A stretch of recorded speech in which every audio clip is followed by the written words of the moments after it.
raba shacabka inaan u sheego cidda documenti been abuura wadata ee guri rabta inay si been abuura ama si musuqmaasuq ku hesho cid alaale cidda lagu qabto sharciga ayaa lala tiigsanaya mid la aqbali kara ma aha waxa jahwareerinaya dadkan waa dadka documenti been abuurka wata kuwaas meel baa looga soo hari doonaa mana loo dulqaadan doono intaas waxaa dheer waxaa jiray dhacdooyin yaryar meelo dhul dowladeed ah in muxuu ahaa la bixiyey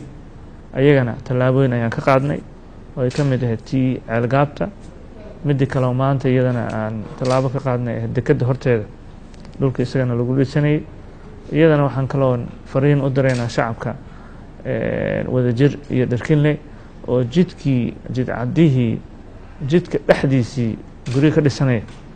si kastoo loogu sharciyeeyey annaga ma aqbali karno mana ogolaanayno in dhulkii shacabku lahaa in dad si gaara ay wax u dhistaan dadkaasna waxaan leenahay inta aan hadda dhisanina inay ka waantoobaan inta wax ka dhisatayna in looga daba tegayo meelahaasoo dhan waa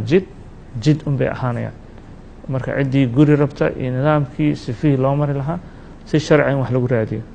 arrimahaasoo dhan ayaan rabnaa inaan maaragtay usoo istaagno shacabkana waxaan ka codsanaynaa inay nala shaqeeyaan noo duceeyaan nagu garab galaan howlahan culus aan hayno hawsha aan haynana waa howlahan iyaga shacabka u hayno waa mahadsantihiin